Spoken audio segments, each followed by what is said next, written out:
Bisognerebbe ripercorrere poi nei dettagli il pregiudizio e l'odio antisemita che continuano ad avvelenare ancora ai nostri giorni i sentimenti della società, nelle manifestazioni politiche, nelle curve degli stadi, nei social. Quando i Novax e quelli che sono contro i Green Pass, che hanno il diritto di essere e di pensare quello che vogliono, usano il cancello di Auschwitz per dire che viene negata loro la libertà, forse non sanno che cos'è Auschwitz, che cosa è stata. Non usa mezzi termini il presidente della comunità ebraica di Venezia, Dario Calimani, dal palco della Fenice per la celebrazione del Giorno della Memoria. Si tratti di ignoranza, malafede, banalizzazione o superficialità, accostare lo sterminio di 6 milioni di persone all'obbligo di un certificato di avvenuta vaccinazione è un paragone offensivo improponibile. Varrebbe la pena che capissero i linguaggi che usano.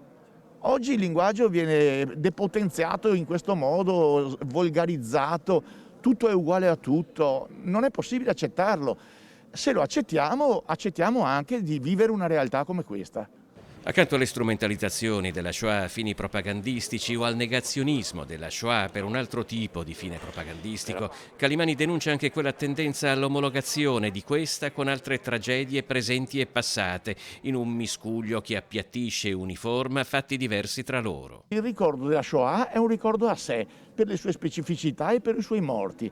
Il ricordo del genocidio armeno deve essere un ricordo a sé, per la tragedia, per i morti e le vittime che ci sono state e così via. E questo vale per i curdi, vale per i tutsi. Non possiamo pensare la giornata dei ricordi, mettiamo una corona e ci liberiamo di tutti. Meditiamo su ciascuna tragedia, su ciascun crimine.